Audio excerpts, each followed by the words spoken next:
importante para ustedes como lo ha sido para mí.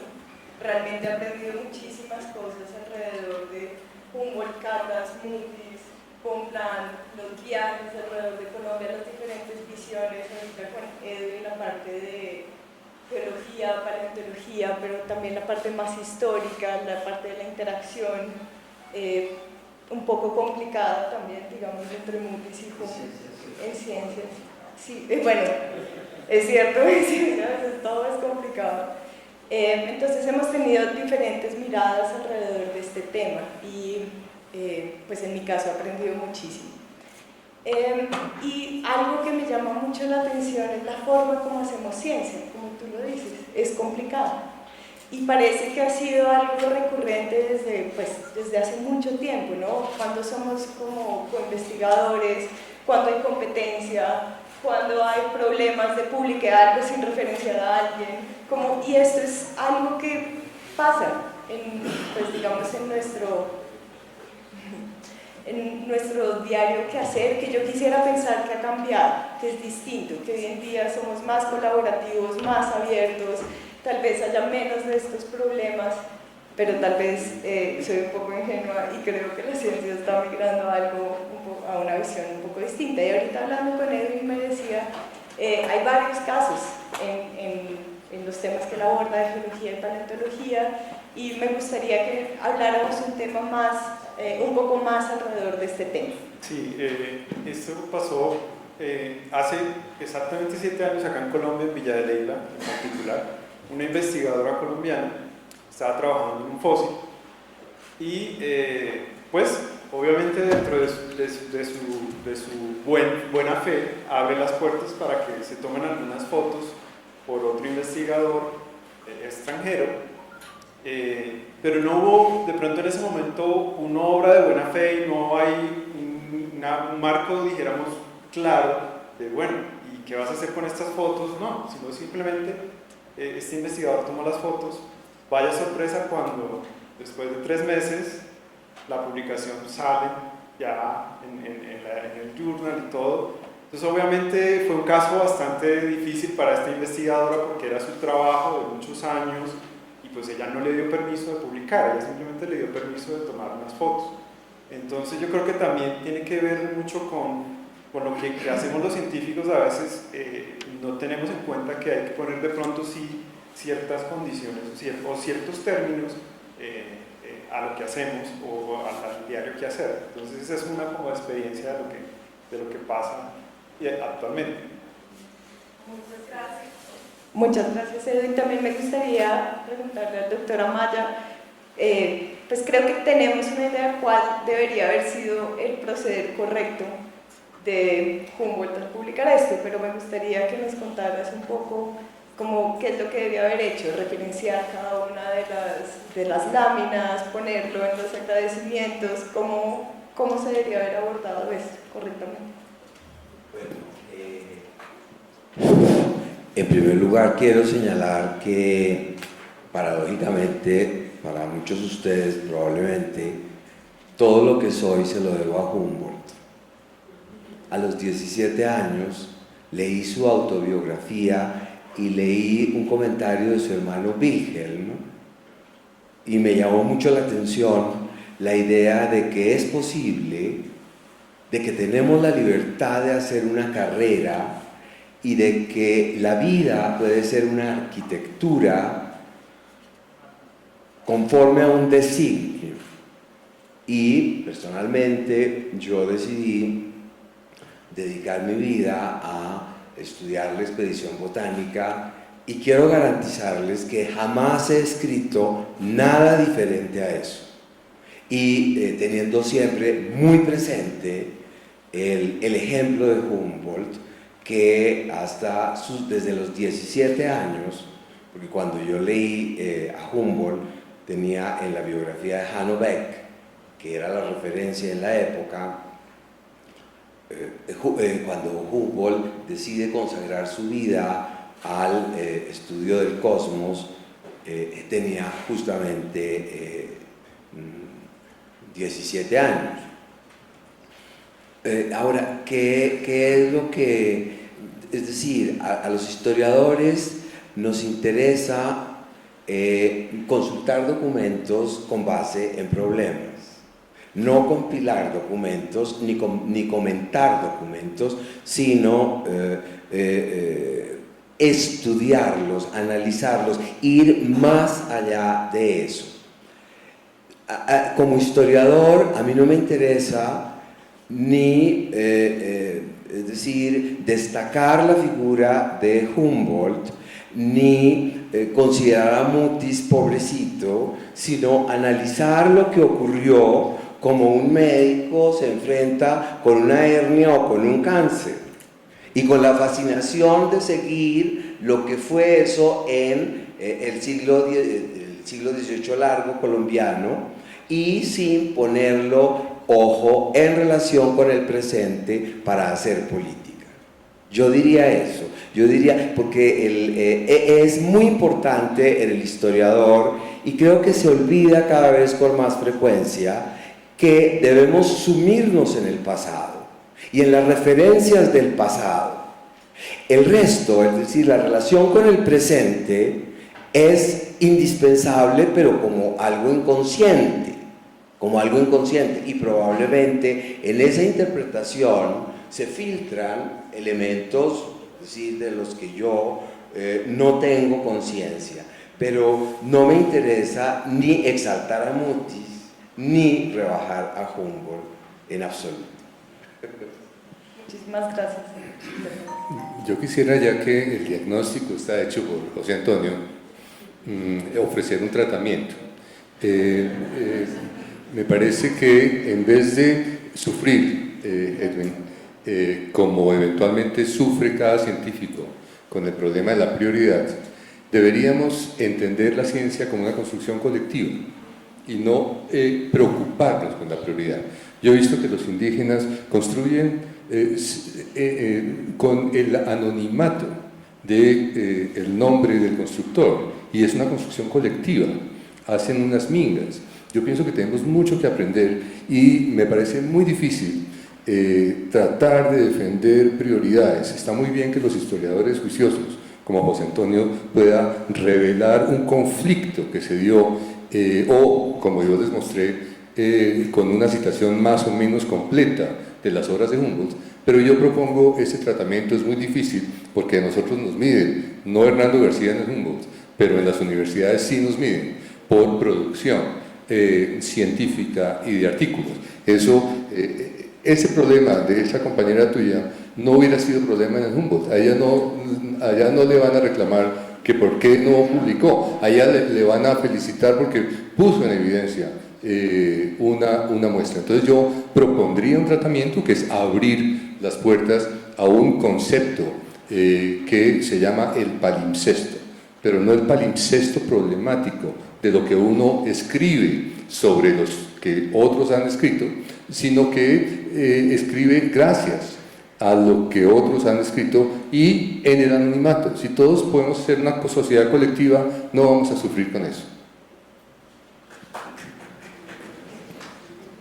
Es una reflexión bastante válida e interesante, pero es cierto que en la academia tenemos como un poco esta limitante, y es, digamos, interesante lo que nos muestra el doctor Ceballos, porque es gracias a ese conocimiento colectivo y a esa construcción que hoy tenemos los tomos, pues, de la Real Expedición Botánica. Entonces, sí sería muy interesante y eventualmente poder abrir la ciencia a algo, pues, que debería ser cada vez más colectivo y cada vez como más abierta, abrir las puertas al conocimiento, porque en realidad eso es lo que necesitamos, que el conocimiento esté abierto para poder buscar estas soluciones transdisciplinares, integrales a los problemas que tenemos hoy en día.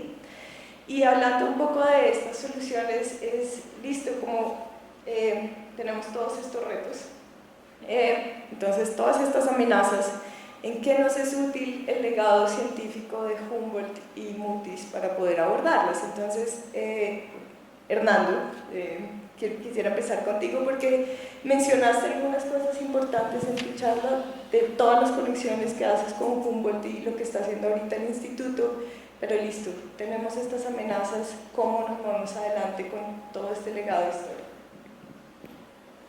Digamos que la experiencia mía como entro al Humboldt como científico y el Instituto Humboldt tiene una base de generación de conocimiento basado en ciencia, pero cuando uno va escalando, digamos, posiciones de coordinación y como de liderazgo dentro de la institución, es que uno va entendiendo la velocidad en la que se mueven las decisiones informadas en este país. Es impresionante, pero no solamente las decisiones políticas, son todo tipo de decisiones que tiene una persona tomando decisiones sobre su reserva privada, sobre su finca, las sectoriales, todo tipo. Yo creo que cuando empiezo yo a explorar un poco la relación entre Humboldt, el Barón de Humboldt y el Instituto Humboldt, me sorprende gratamente, porque no siempre, somos el Instituto Alexander von Humboldt, somos el Instituto Nacional de la Biodiversidad, pero esa conexión entre realmente, hasta la misma discusión de Humboldt y Mutis, me refleja a mí un Humboldt actual, ¿no? Y es exponerse, digamos, a mover toda la información hacia la democratización y también hacia la incidencia. Evidentemente hay herramientas actualmente mucho más fáciles para poder manejar todo el tema de autoría y reconocimiento, y todo eso se puede, afortunadamente, porque eso ha facilitado, pero yo sí creo que rescato del Barón de Humboldt la importancia del conocimiento científico para incidir. Para mí eso es lo más importante, no solamente para describir y una contribución a la ciencia desde la descripción y desde ese conocimiento que queda y perdura, sino como ese conocimiento permanentemente lo lleva a la reflexión filosófica, a todas sus conversaciones, a la reflexión política, a la reflexión de la misma ciencia, de la razón de la ciencia. Es para mí el mayor descubrimiento y también el mayor orgullo como Instituto Humboldt de mantener esa visión del Barón de Humboldt 200 años después de su legado. Muchas gracias. También me interesaría saber la opinión del doctor Aguirre Ceballos alrededor de pues, todo lo que han hecho con la flora, pues, con las publicaciones y qué hacer de aquí en adelante. ¿Cómo usamos todo este conocimiento?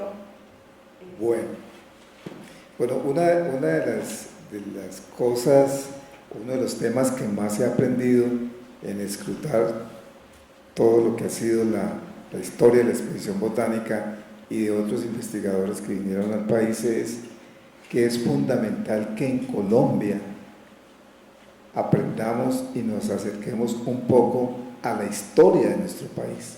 Es decir, esa historia que ya no la enseñan en ninguna parte, ¿sí? Esa historia que se olvidó.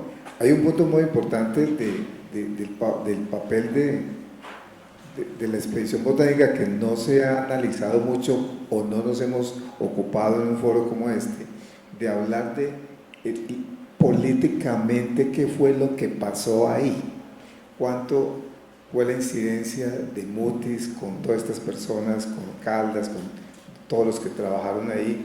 Incluso él le resultó incómodo a la iglesia y le hicieron bastante, como 2 juicios y no pudieron sacarlo de ahí, y muchas cosas relacionadas con la historia. Entonces, en el tema de la historia podemos mirar que el tema de la biodiversidad no empezó hace una semana. Mire desde dónde viene el tema de la importancia de los estudios en biodiversidad en este momento. Eso no se llamaba así en ese entonces.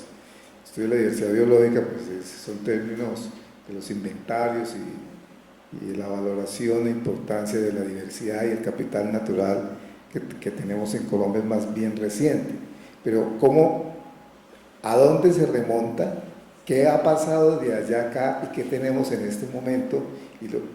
¿Y qué podemos seguir haciendo en el tema del estado actual de nuestra biodiversidad con políticas claras, precisas y concisas y realizables? Porque es que aquí hay también un componente político actual que a veces dificulta que podamos hacer esto.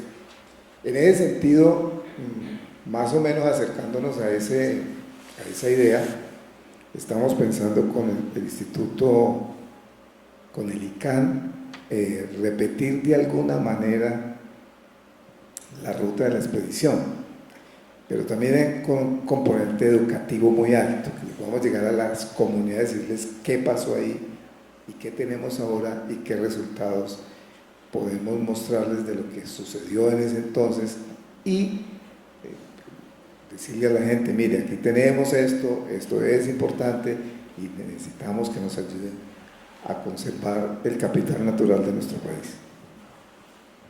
Muchas gracias. Me parece muy interesante ese aspecto porque otra vez liga algo que ha dicho Hernando, pues que dijo en su charla y ahorita, un poco las decisiones informadas desde la ciencia, que la gente pueda conocer qué había, qué se hizo, qué hay ahí, y ojalá con ese conocimiento pueda haber pues empoderamiento de las comunidades y mejor toma de decisiones. Y doctor Cadenas, me gustaría también tu opinión.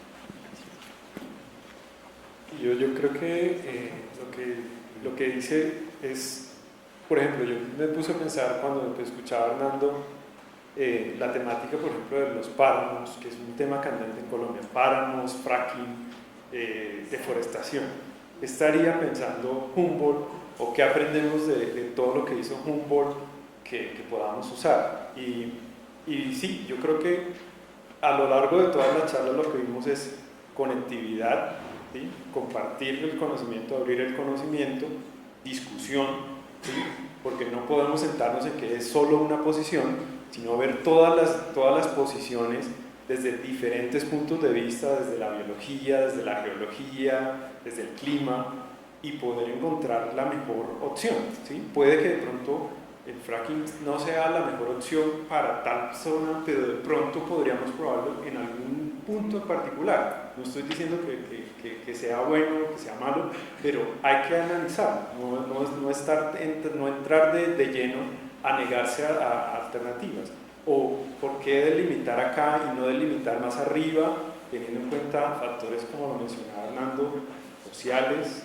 Hay una comunidad que lleva mucho tiempo viviendo esa actividad, entonces son muchos factores que hay que tener en cuenta. Yo creo que eso sería como el legado o la visión de Humboldt aplicada hoy en día. Bueno, muchísimas gracias. Quisiera formular otra pregunta acá al doctor Gómez, vamos por ti. Y es como hay una gran trayectoria de investigación de todos nuestros panelistas en diferentes aspectos de Mutis, Humboldt, Mutis conectado a Colombia hoy en día, o Humboldt, digamos. Entonces vemos muchas cosas. ¿Y qué nos falta por investigar? Sé que tienes un gran recorrido en lo que ya has hecho. Como, ¿dónde más vamos a ahondar para entender más, como para profundizar más en lo que ocurrió, en lo que nos falta por entender de todo lo que realizaron ellos y en adelante otros investigadores que vinieron a Colombia? Bueno, yo creo que tú ya te diste cuenta y el auditorio pudo ver que el interés mío actual es Caldas. Yo creo que no se le oculta a nadie. Y me parece que es muy pertinente, porque Caldas es un hombre a la vez sobreinterpretado, Sabio Caldas. Uno hace aquí una encuesta, ¿por qué era Sabio Caldas? El quiz yo creo que queda mal. Saber por qué era Sabio Caldas. El legado de Mutis y de Humboldt, ¿qué tanto pasó o qué tanto se puede contrastar? ¿Cuáles son las novedades que pudo producir Caldas? Y también quiero resaltar algo, más allá de un legado material específico, explícito de estos hombres y de Caldas en particular, yo creo que conviene para nosotros como personas que nos hemos asociado al sistema, digamos, educativo del país, que tenemos una función a través de las universidades, tratar de transmitir una manera de formación, una formación que no sea disciplinar, ya lo hemos dicho todos, idealmente primero multidisciplinar, luego interdisciplinar, interacción, y luego transdisciplinar. Cuando uno da el salto, yo me he atrevido a escribir historia y siempre me disculpo con José Antonio porque yo no soy historiador, y entonces escribo libros de historia y eso pues yo vivo muy apenado con ustedes los historiadores, porque yo hago una historia que es la que él dice, acumular y comentar, no analizar y criticar. Ellos hacen muy bien esa tarea, pero pienso que es un trabajo en equipo interesante. Pero entonces yo resaltaría, si te parece, la capacidad de la formación no solamente transdisciplinar, sino extracurricular. Yo quiero insistir en ese punto, por eso les puse el ABC de Caldas, en la formación extracurricular, y citar una frase que a mí me fascinó cuando me la encontré, una frase de Humboldt. Dijo un día: tuve que abandonar mis estudios para entrar a la universidad.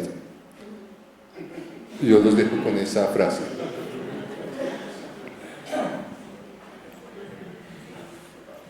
Bueno, recientemente hicimos en el Instituto de Ciencias Naturales un ejercicio para saber si teníamos en el Herbario Nacional Colombiano. El Herbario Nacional Colombiano está bajo nuestra responsabilidad, tiene más o menos 1 millón de ejemplares y están catalogados, bueno, un buen porcentaje de ellos, pero hacíamos un ejercicio para saber si teníamos por casualidad algún ejemplar de Humboldt.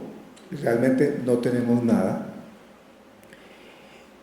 pero en una gran cantidad de especímenes de herbario, la autoría de los nombres de muchas plantas tienen el nombre Humboldt y Bonpland, es decir, descripciones de las plantas hechas por ellos. De esto pues hay cantidades, pero lo fundamental es que ojalá pudiéramos acercarnos a esas colecciones originales que deben de estar en Alemania, ¿no? Deben de estar allá, debe haber parte en algún otro sitio, y pudiéramos acercarnos a una cosa similar, a un tratado similar como es lo de la flora de Mutis, digamos, llamémoslo la flora de Humboldt, con lo que tengamos, con lo que encontremos, y eso nos permita también hacer aproximaciones a cómo están las regiones geográficas o los sitios donde fueron encontradas esas plantas, que también nos sirve para hacer aproximaciones sobre cómo está nuestro recurso natural en este medio. Yo creo que eso sería pues, muy importante, una aproximación ahora en nuestros días. Yo aprovecho esa mención, si te parece. Las colecciones de Humboldt, como dijo José Antonio, están esencialmente en París, pero también hay en Berlín, en Alemania, pero sobre lo que tenemos que hacer, porque uno cuando habla de transdisciplinar como que se va muy rápido a esa ilusión de ser transdisciplinares, y no hay que olvidar que uno tiene que ser disciplinar primero, es decir, primero para ser transdisciplinar uno tiene que dominar algo. Yo soy genetista y les puedo contar que yo he podido trabajar desde el punto de vista disciplinar, naturalmente con un botánico, que no está hoy, es Santiago Madriñán en la Universidad de los Andes. He podido trabajar una pregunta que es cosas que podemos hacer nosotros hoy con estos legados. Una pregunta que se hizo un botánico que ya falleció, experto en orquídeas, padre Pedro Ortiz Valdivieso. Él dijo: me parece que esta orquídea está mal clasificada. ¿Ustedes nos podrían ayudar desde el Instituto de Genética? Y uno, pues desde el Instituto de Genética Humana ya como que rompe las barreras, porque el ADN pues no tiene pues esa especificidad. Uno puede trabajar el ADN libremente a través de las especies, y hicimos la tarea de tratar de revisar con una muestra que nos dieron en París de 5 miligramos de la orquídea que el padre impugnaba o comentaba que no podía ser mexicana, sino debía ser colombiana o neogranadina.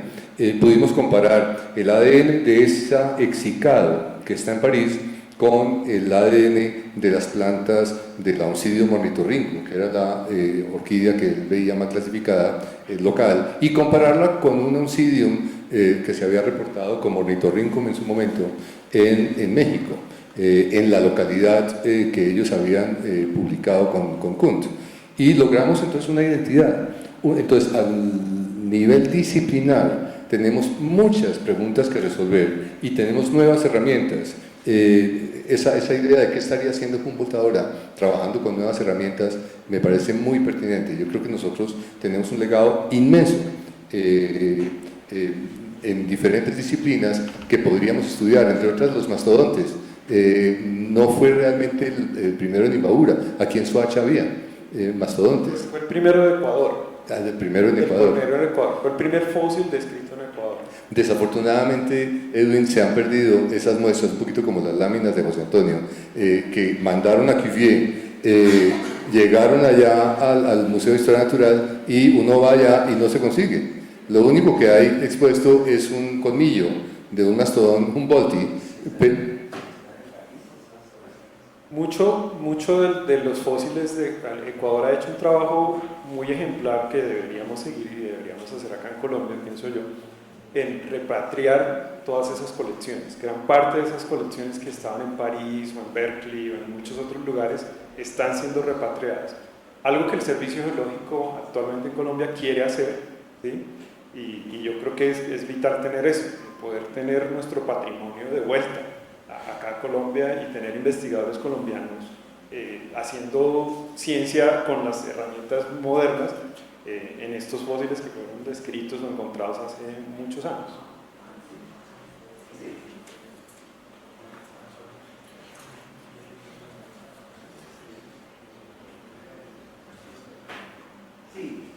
Hablamos mucho sobre la intervención sobre la naturaleza para protegerla, para preservarla, para restaurarla. Hablamos mucho de la inter y de la transdisciplinariedad, etc. Pero yo me voy a permitir comunicarles una reflexión que me asalta a cada momento, y es que el sistema de puntos de las universidades está creando unas vacas sagradas que se dedican a eso, a producir puntos, y no siempre de la manera más honesta, sino que uno hace estudios de la vida científica de algunos colegas y encuentra una cantidad de plagios y autoplagios y de refritos, ¿de acuerdo? En el cual durante 5 o 10 años la persona está reciclando las mismas ideas básicamente. Sobre eso, pues, eso necesita estudios especializados muy interesantes de hacer. Los sistemas de detección de plagio no son adecuados para eso, ¿no? En este momento estamos justamente estudiando un caso en el cual el sistema arroja para una publicación un 46% de similitud, pero la similitud es mucho mayor porque en el restante 54% el investigador coge la misma idea y la dice con otras palabras, y por consiguiente el sistema no las puede detectar. Pero bueno, ¿qué es lo que quiero decir yo con esto? Pienso que las universidades tienen una gran responsabilidad en este momento para estimular que yo, por ejemplo, pertenezco a una unidad académica donde los profesores publicamos en Colombia y en el exterior, y los estudiantes en general son asistentes, pero no los estamos formando como coautores. Es muy triste eso. Es verdaderamente lamentable una cosa que ocurra, es decir, que haya unos profesores que se vuelven unas vacas sagradas con el presupuesto, en mi caso, que trabajo en una universidad pública, con el presupuesto de la nación y la asistencia de los estudiantes. Entonces me parece muy importante reflexionar sobre que ese sistema de puntos debe favorecer el hecho de que el profesor escriba con los estudiantes, ojo, y no siempre como autor principal, porque claro, si el estudiante está haciendo su tesis de maestría o su tesis de doctorado, el profesor no puede aparecer como autor principal, ¿de acuerdo? Ojo, así lo sea, querido auditorio y queridos colegas, así lo sea. Porque es muy importante en una época donde falta tanto la filosofía y la elegancia en el hablar, pues nuestros estudiantes tienen que hacer, como diría Bruno Latour, ciencia en acción, y ciencia como en acción en el gabinete del profesor. Entonces, insistamos, claro, en la protección de la naturaleza, pero me parece que no podemos olvidar el asunto del respeto del talento de los estudiantes y del acompañamiento que le debemos a nuestros estudiantes, que son el futuro de la humanidad. Vamos a continuar con la discusión, que está interesante, además es una discusión sobre el conocimiento. Yo quisiera también tener otra reflexión, que va como un poco dándole un salto a la discusión, saliéndonos desde las universidades. Digamos, estas son preocupaciones que se dan en las universidades sobre la valoración de la participación, la autoría, lo cual es muy relevante en ese proceso de formación de los valores éticos de la ciencia y del conocimiento.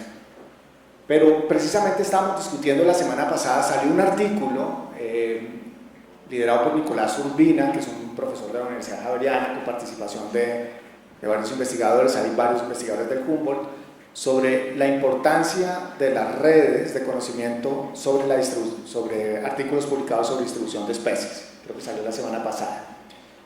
Y nosotros hacíamos una reflexión dentro del instituto con Brigitte, precisamente, sobre cómo esos métodos de valoración que están basados en la producción científica no están valorando la incidencia. No tenemos, dentro del Sistema Nacional de Ciencia y Tecnología, no tenemos un mecanismo que valore cómo la producción científica, no media a través de publicaciones científicas, realmente está siendo útil para la toma de decisiones. Sí es importante la valoración, digamos, la curaduría del conocimiento, que es algo inherente a la producción científica, digamos, cuando uno somete un resultado desde todo punto de vista a una revisión por pares, y eso le da una validación al conocimiento, pero realmente cómo el conocimiento está incidiendo, cuál es la utilidad de ese conocimiento científico. Si nosotros hiciéramos ese mismo análisis, por ejemplo, desde Biomodelos en Colombia, Biomodelos es una plataforma de ciencia participativa, de interacción participativa, para integrar y validar el conocimiento científico asociado a la distribución de especies de Colombia. Participan más de 600 investigadores en una comunicación permanente mediante una plataforma web de información sobre distribución de especies. Ha incidido en el Mapa Nacional de Ecosistemas, que a su vez incide en todas las decisiones de compensaciones ambientales. Ha incidido en muchísimos instrumentos de decisión política, Biomodelos. Y dentro de ese análisis de redes no aparece, no es visible, porque no ha generado dentro de las interacciones suficientes publicaciones científicas que puedan hacer los franceses. Entonces yo sí creo que hay preocupaciones desde la ética de la ciencia, que hay que valorar y mantener permanentemente, pero también creo que hay una discusión, y la hemos llevado a Colciencias, a las diferentes instancias de discusión en Colciencias, que el Sistema Nacional de Ciencia y Tecnología no está también valorando el valor de la ciencia dentro de la incidencia, la utilidad y la pertinencia de ese conocimiento, solamente a través de publicaciones científicas. Evidentemente nosotros nos sentimos orgullosos con el Instituto Humboldt, con nuestros indicadores anuales de publicaciones científicas, participación de investigadores de primer autor, de segundo autor, de cualquier cosa dentro de artículos nacionales, internacionales, libros, capítulos de libros. Pero eso, ¿qué? ¿Cuál es la incidencia de ese conocimiento? ¿Cómo estamos logrando conectar ese conocimiento para problemas reales? El problema de la navegabilidad en el río Magdalena, una discusión, si queremos que sea una discusión informada y no estar de este lado viendo el noticiero y diciendo es que aquí no cuentan con la ciencia para nada. Es fácil estar de este lado, facilísimo, criticando todas las decisiones que toman en este país sin ciencia. Pero es que no podemos hacer 4 tesis de doctorado para incidir en la discusión del río Magdalena. Tenemos que incidir en 4 meses, basado en el conocimiento experto y en la información disponible. Eso no lo está capturando el Sistema Nacional de Ciencia y Tecnología. Es una ausencia permanente, y la discusión la estamos llevando. Eso no lo estoy diciendo acá, la estamos llevando a todo lado. La estamos llevando al director de Colciencias, a todo lado. Y tenemos que buscar, lo que pasa es que tenemos que revisar indicadores de incidencia, indicadores que puedan entrar dentro de este sistema. Entonces, completo, digamos, aquí como para aumentar la discusión alrededor del conocimiento. A mí me parece muy buena la reflexión que hace Hernando, porque es algo que uno como investigador se hace inevitablemente. Listo, yo publico mis artículos y esto, ¿en qué incide? O sea, esto es como casi una pregunta filosófica que yo me hago con mucha frecuencia. Lo que yo estoy haciendo, ¿quién lo lee? Lo que yo estoy haciendo, ¿a quién le importa? ¿O qué va a incidir? Porque también en mi ideal académico de por qué estoy haciendo, por qué soy profesora, para formar estudiantes, para apoyar este proceso de aprendizaje, pero también porque tengo el sueño de lo que yo hago, ojalá pueda ser importante para un público mayor, pero la realidad es que mucho de lo que yo hago no incide en un público mayor porque es un lenguaje muy técnico, porque queda consignado como algo muy especializado y porque no hay una buena difusión. Y yo creo que eso es un problema que enfrentamos en la academia, en las universidades en general, que hay un gran potencial, pero muchas veces nos quedamos cortos en cómo llevamos eso a algo tangible en la sociedad.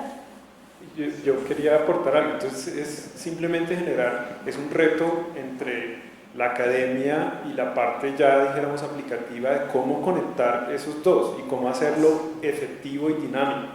Y yo creo que eso sí debe ser el reto de todas las instituciones, o sea, de ambos lados, ¿no? De cómo también entender el lenguaje de los científicos, pero también los científicos cómo hacerlo llegar a ese destino, claro.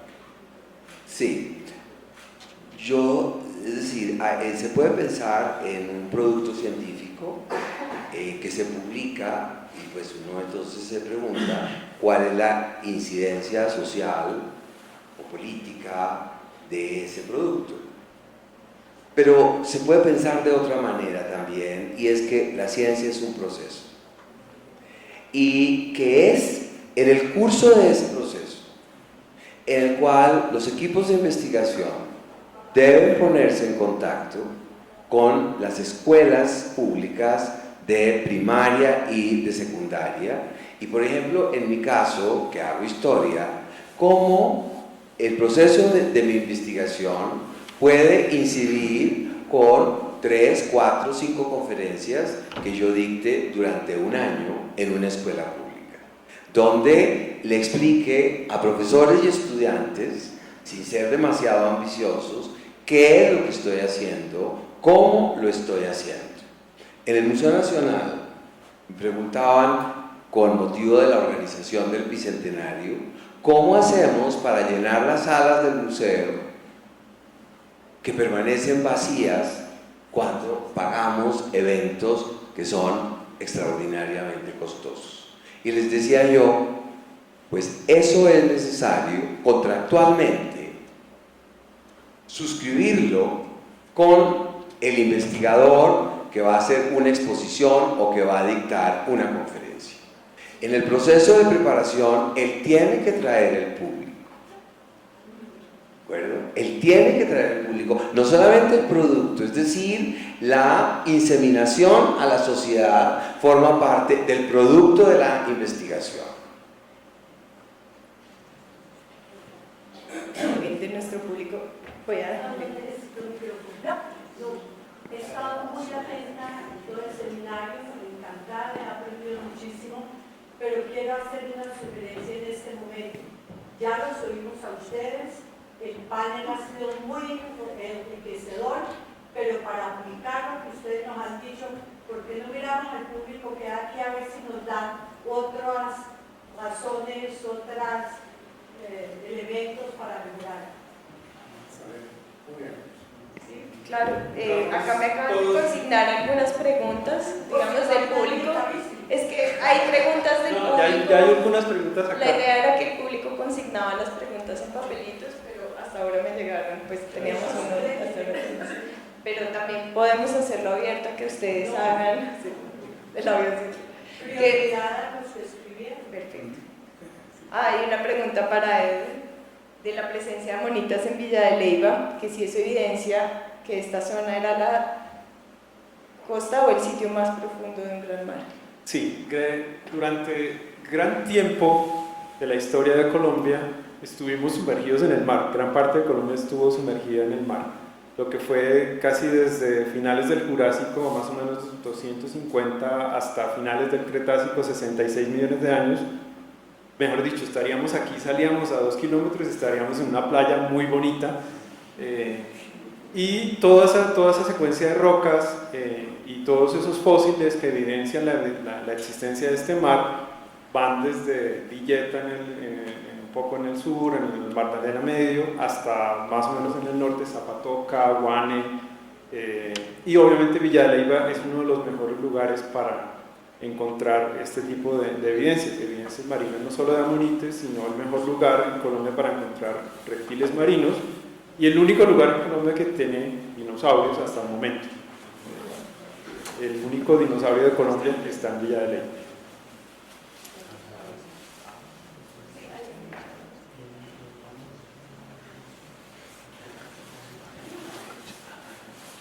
Mire, de manera complementaria a lo que acaba de comentar hoy, cuando ustedes vayan a Villa de Leyva, visiten el Museo Paleontológico de Villa de Leyva.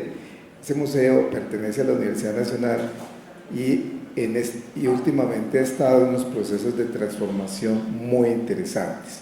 Allí le están mostrando videos, una gran cantidad de cosas sobre cómo hace lo que acabas tú de comentar, a través de cómo ha sido este proceso, de cómo era eso hace millones de años y cómo la gente puede acercarse en forma didáctica fácilmente a todo el proceso de conocimiento de estos grupos. Y yo quiero hacer una publicidad chiquita acá, que eso fue un trabajo que se hizo conjunto con Humboldt, que yo creo que es uno de estos ejemplos que muestra cómo la ciencia la podemos llevar al estudiante de segundo primaria de una escuela en Chocó o de una escuela en La Guajira o de un colegio de bachillerato de acá de Bogotá, y es un libro que está disponible, ustedes lo pueden descargar, que se llama Hace Tiempo.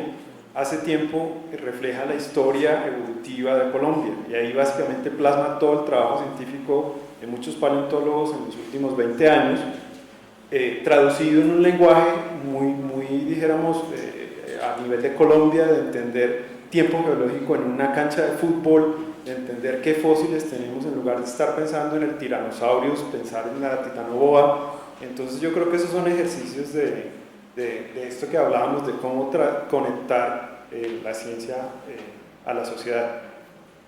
Muchas gracias. Otra pregunta de nuestro público es: se sabe que Mutis, además de estudiar botánica, matemáticas y astronomía, invirtió parte de sus años estudiando los recursos minerales de la Nueva Granada.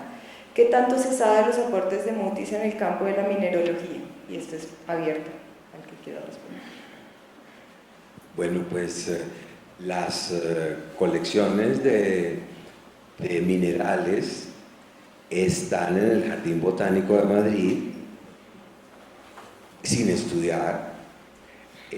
No creo que en su época Mutis, aparte de la colección, hubiese hecho algo diferente. Mutis era un hombre que tenía una experiencia en el campo de la mineralogía práctica, es decir, fue un hombre que quiso hacerse no rico, sino multimillonario con la mineralogía, no solamente en Betas de Pamplona, sino en El Sapo. Era un proyecto gigantesco, es algo que se conoce muy mal, que se ha relacionado nada con la biblioteca correspondiente que él tenía. Aquí un alumno de la Universidad Nacional que pertenece a mi equipo ha descubierto que los instrumentos científicos que manejaban los mineralogistas estaban muy relacionados y a veces eran los mismos que los que manejaban los botánicos o los astrónomos. Por ejemplo, el cronómetro pues es un instrumento muy importante para un astrónomo, pero también para un mineralogista por los tiempos que se necesita, por ejemplo, para reducir los sólidos a líquidos. O el barómetro, porque normalmente nosotros pensamos que el barómetro sirve únicamente para medir las montañas tal como se ven en la superficie de la Tierra. pero también el barómetro es supremamente importante para medir la profundidad y seguirle la dirección a las vetas. ¿De acuerdo? De manera que hay en ese sentido un desafío en Madrid de ver esas colecciones de mineralogía. Bueno, de poder escrutar esas colecciones de minerales. Mire, hasta ahora todavía se están abriendo algunas de las cajas que se llevaron allá cuando estaba, como les decía, en la exposición, cuando estaba Barahunda, nos vamos y empaquen. Así fue. Hay muchos datos sobre peces, hay datos sobre mariposas. Recientemente el especialista de este grupo es profesor del Instituto de Ciencias, director del Instituto de Ciencias, está encargado que el profesor Gonzalo Andrade está encargado de estudiar y se le va a dedicar a estudiar, incluso ya ha tenido la oportunidad de mirar algunos especímenes de los que están ahí. O sea, tenemos muchísimo todavía por hacer, no solamente en la botánica, sino en estos grupos. De manera que a quienes estén interesados, bienvenidos, estamos dispuestos a ayudarlos a que puedan ingresar a esos datos, ingresar a estas colecciones y generar conocimiento. Ahora, en el tema de generar conocimiento, pues generamos mucho conocimiento, pero no generamos las estrategias de que el conocimiento llegue a quienes lo deben utilizar y lo deben poner en práctica. Eso no lo sabemos hacer, pero pues tenemos que llegar a un momento en que toda esa información que generamos sea respaldada por datos. Yo, por ejemplo, no soy un gran tuitero, pero sí cuando leo cosas que son absurdas, que, por ejemplo, que el tema de la deforestación debe ser tantas hectáreas, que en Colombia hay tal, pero generalmente no colocan la fuente de esos datos, eso hay que dar los créditos. ¿Quién dijo eso? Aquí escuchamos la exposición del Instituto Humboldt, hay unos datos respaldados por el Sistema Nacional de Biodiversidad, pero siempre hay que mencionar la fuente, quién dijo eso, a qué horas, cómo, de qué manera, tanto. Entonces esa es la parte que tenemos que buscar, la conexión entre la producción de conocimiento científico y la aplicabilidad. Muchas gracias. Voy a hacer dos preguntas más, porque ya estamos bajitos de tiempo. Entonces hay una doble para Alberto Gómez. Perdón, son tres preguntas. Uno, si no es exagerado considerar a Caldas y Humboldt como co-investigadores y pares, pues porque Caldas aprendió el concepto de fitogeografía de Humboldt, entonces sí es más como que sí es exagerado considerarlos como pares. Y otra, si Humboldt es evolucionista, en el sentido como tenía una idea de cambio evolutivo. Bueno, la primera pregunta yo invitaría el año entrante a un panel sobre esa pregunta y me comprometo a responderla porque no hay tiempo. Yo sí considero que fueron pares y considero que no necesariamente como se ha entendido Caldas, dijéramos, se inspiró en Humboldt, tampoco se ha pretendido también que Humboldt se inspiró en Caldas. Me parece que hay una solución intermedia, que es la que yo quisiera tratar el año entrante, si a ustedes les parece bien, porque todavía hay cosas que tengo que estudiar. En cuanto al carácter evolucionista de Humboldt, hay que decir que Humboldt pasó por acá, trabajó al comienzo del siglo XIX. Darwin y Wallace publican solamente a mediados, en el año 59, el concepto propiamente de evolución se condensa, se expresa en esos tiempos. No quiere decir que no hubiera antes algunos conceptos preliminares que podrían dar a pensar que Humboldt en particular, que ya sabía cómo las especies se podrían distribuir en diferentes ambientes, y otros antes de Humboldt.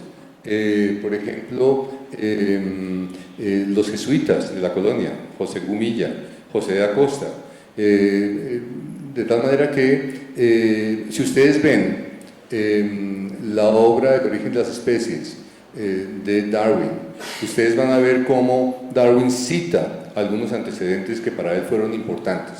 Llama los Harbingers. Ahí ustedes van a ver a Humboldt en la lista. Entonces yo digo, el que más tiene autoridad, más que yo, es Darwin, de decir si Humboldt era o no evolucionista. Y él lo dijo en su obra sobre la evolución en el año 59. Quiero aprovechar y meter la cucharada sobre una pregunta que me pareció fundamental, y es que tanto se ha aplicado el concepto de la ciencia, o la ciencia en general, a la utilidad de la sociedad. Lo está haciendo clarísimamente el Instituto Humboldt. Yo creo que vimos claro que el título de este panel que dice el legado científico, hay que ponerle otra palabra, es político de Humboldt. Me parece que hubo un legado político de Humboldt. Yo pienso que Caldas en particular demostró cómo aplicar eso en su tiempo. Él, primero que todo, publicó en el año 1801 un calendario rural, cómo sembrar a los campesinos. Eso es muy importante. Un hombre que se considera sabio, distante, eventualmente sí o no discípulo de Humboldt o par, calendario rural. Segundo, las plantas, a diferencia de Humboldt, que era un hombre globalizador, que aparecen en el Chimborazo, no son todas plantas útiles. Caldas reportaba plantas útiles en la nivelación de las plantas. Segunda, apropiación, digamos, social. Tercero, hizo una revista científica popular, abierta, que se llamaba el Semanario del Nuevo Reino de Granada, para difundir los conocimientos. Entonces yo pienso que en Caldas, y me da pena insistir en eso, hay un buen modelo de persona de apropiación social. Muchísimas gracias. Por último, pues nuestra última pregunta es ¿cómo va el proceso interdisciplinar, interinstitucional, etcétera, para unir fuerzas y poder incidir en la toma de decisiones? Entonces, ha habido avances significativos. Yo creo que el país, cuando pensemos hace 15 años, cómo se van las discusiones en este país basadas en ciencia.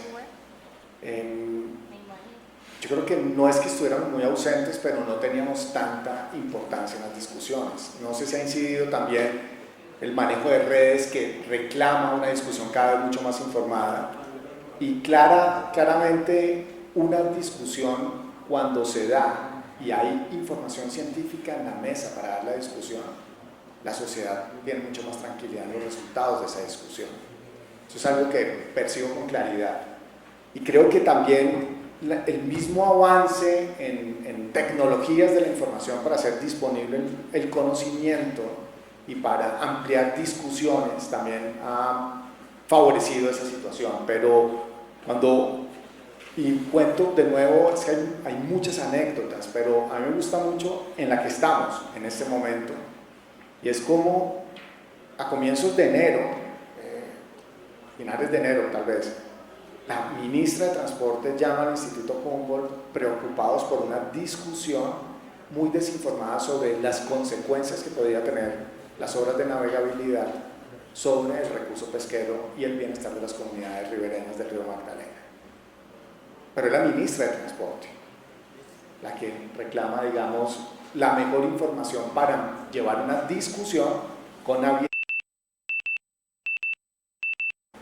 Y se genera un espacio de independencia donde participan muchas organizaciones. Está la Universidad de Antioquia con mucha fuerza, está la Fundación Humedales. El problema cuando uno cita uno es que tiene que citar todos porque si no queda mal.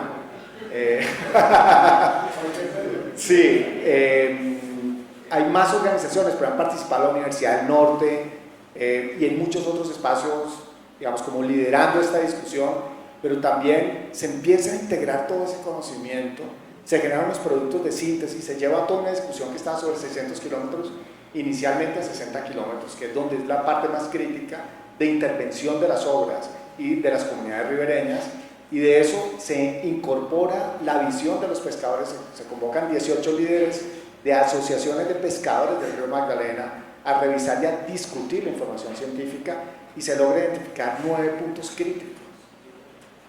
en un proceso de 4 meses se hace muy rápidamente, basados en integración de conocimiento, en análisis de ese conocimiento, en espacios de discusión y espacios de participación, un producto de síntesis directo para una toma de decisiones informada. ¿Cuál es el resultado? No tengo ni idea.